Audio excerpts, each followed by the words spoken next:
Hello friends, नमस्कार। मो cooking channel को आपण मानकु मु बहुत बहुत स्वागत जनाऊँगी।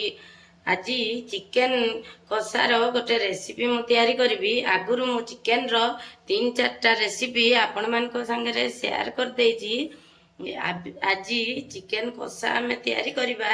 एबे चलंतु स्टार्ट करबा चिकेन कषार एई रेसिपी को। प्रथमे मुझे किसी चिकेन को भल भाव धोई नहीं 4-5 थर।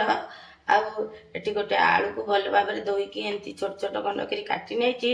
आठी गोटे पियाज बड़ साइज पियाज को एमती टिक टिक कर काटी देछि। गोटे टमाटो को छोट छोट खंड कर काटी नहीं। आठी किसी लंका नहीं, लंका निज इच्छा अनुसार राग जी खाइबे से लंका ने। किसी नहीं लंका गुंड, हलदी गुंड, चिकेन मसला, धनिया पाउडर, जीरा पाउडर, किसी जीरा नहीं, स्वाद अनुजाई लुण नवा आम, कि गोटा मसला तेजपत्र गोटे, डालचीनी टिके नहीं। आठी पियाज रसुण अदार गोटे पेस्ट कर देछि मु। चीनी जस्ट टिके नाकु नहीं जमी लाल हवा कलर पाई। ये सोरष तेल नहीं, सोरष तेल आईषटा भल लगे से मुझे सोरष तेल नहीं। आप चाहिए रिफाइन तेल नहीं पारे। प्रथम गोटे गोटे आलू मुझे पकईकि टे तेल टे भाजी नेबी। बाहर करदेवी। आलू आमर भल भाव भजा हो सारे, भाजी हो सारे। गोटी गोटी कर गोटे जगह को एमती काढ़ी नवा। ये आलू काढ़ी नेली टे चीनी पकई देकरी एपट सेपट करवा। खाली कलर टे चीनी पकईवा। चीनीटा पूरा मेल्ट है पर्यंत टे घाटा। ये पियाज पकईना। पियाज पकई देकरी पूरा कलर चेंज है पर्यंत भल भाव भाजी नवा। ये जो तेजपत्र डालचीनी रखी मोर मन ना पकड़ापी ये पकईदेली। किसी असुविधा नहीं भल भाव। पियाजर कलर आमर पूरा चेंज हो आसला। बाटी रखी पियाज रसुण अदार पेस्ट पकईकि भल भाव कषा। ये जो गुंड मसला हेराक पकई रखी सब एमती तादेह पकई देकरी तेलर मसला अलगा है पर्यंत भल भाव आम कषि नवा।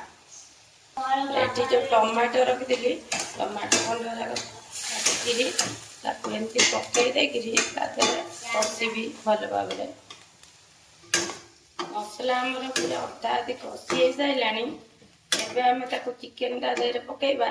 से चिकेन देहरे भी से मसला पूरा भल भाव आहरी कषि हो। सबतक चिकेन 4-5 थर धोई नहीं सफा कर देछि। पकईकि आम कषा।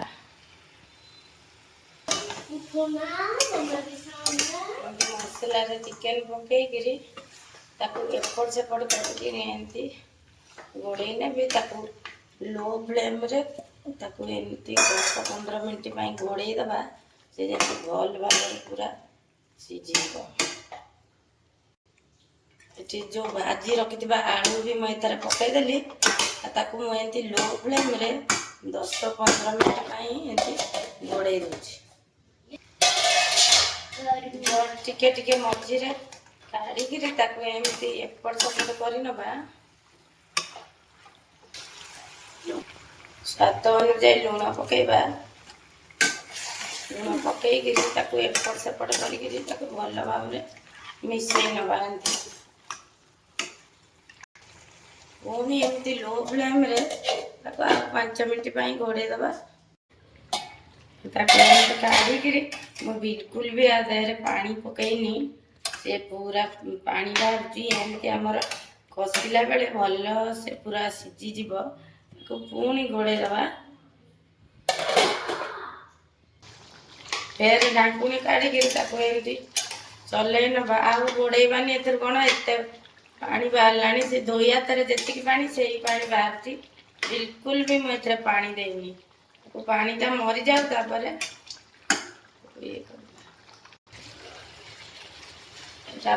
ଭଲ ଭାବରେ ଏମିତି ହେଇଗଲାଣି। ମୁଁ ଏଠି 3-4ଟା ଲଙ୍କା, କଞ୍ଚା ଲଙ୍କା ପକାଉଛି ଆଉ ଧନିଆ ପତ୍ର ଟିକେ ନାକୁ ପକାଉଛି। ଧନିଆ ପତ୍ର ପକାଇଲେ ତାର ବାସ୍ନା ବି ଭଲ ଆସିବ। ଆମର ପୁରା ଗରମ ଗରମ ଚିକେନ୍ କଷା ପୁରା ରେଡ଼ି ହେଇଗଲାଣି। ଆଳୁ ବି ଭଲ ଭାବରେ ଏମିତି ସିଝିଗଲାଣି। ଆଳୁ ସିଝିଗଲାଣି। ଲୋ ଫ୍ଲେମ୍ରେ ଆକୁ କଲେ ଭଲ ଭାବରେ ଏମିତି ସିଝିଯିବ। ଗରମ ଭାତ ସାଙ୍ଗରେ ଟିକେ ହରଡ଼ ଡାଲି କରିକିରି ଖାଇଲେ ବହୁତ ହି ଭଲ ଲାଗିବ। ଏବେ ଆମର ରେଡ଼ି ହେଇଗଲାଣି। ତାକୁ ଗୋଟେ ଜାଗାକୁ ଆମେ ଯାଆନ୍ତୁ ବାଢ଼ି ନେବା ଆଉ ଟେଷ୍ଟ କରିବା। ଦେଖନ୍ତୁ ଆମର ପୁରା ଗରମା ଗରମ ଚିକେନ୍ କଷା ପୁରା ରେଡ଼ି ହେଇଗଲାଣି। ଆକୁ ଗରମ ଗରମ ଉଷୁନା ଭାତ ସହିତ ହରଡ଼ ଡାଲି ଟିକେ କରିଥିବେ, ବଢ଼ିଆ ଲାଗିବ ଖାଇବା ପାଇଁ। ରୁଟି ସାଙ୍ଗେ, ଚକୁଳି ସାଙ୍ଗେ ଯେଉଁଥିରେ ବି ଖାଇବେ ବହୁତ ହି ଟେଷ୍ଟ ଲାଗିବ। ମୋ ଭିଡ଼ିଓଟି ଯଦି ଆପଣମାନଙ୍କୁ ଭଲ ଲାଗିଲା ଗୋଟିଏ ଲାଇକ୍ କରିବେ, ସେୟାର କରିବେ, ସବସ୍କ୍ରାଇବ୍ କରିବେ। ନୂଆ ଥିଲେ ସବସ୍କ୍ରାଇବ୍ କରିବେ ଆଉ ପାଖରେ ଥିବା ବେଲ୍ ଆଇକନ୍ ବଟନ୍ଟିକୁ ଦବାଇ ଦେବେ, ଯାହାଫଳରେ ମୋ ଭିଡ଼ିଓ ସବୁ ଆପଣଙ୍କ ପାଖକୁ ପ୍ରଥମେ ଯାଇକିରି ପହଞ୍ଚିବ। ଦେଖନ୍ତୁ ପୁରା ଚିକେନ୍ କଷା ବହୁତ ହି ବଢ଼ିଆ ବାସ୍ନା ହେଉଛି ଆଉ ବହୁତ ହି ଭଲ ଲାଗିବ। ରହିଲି, ନମସ୍କାର।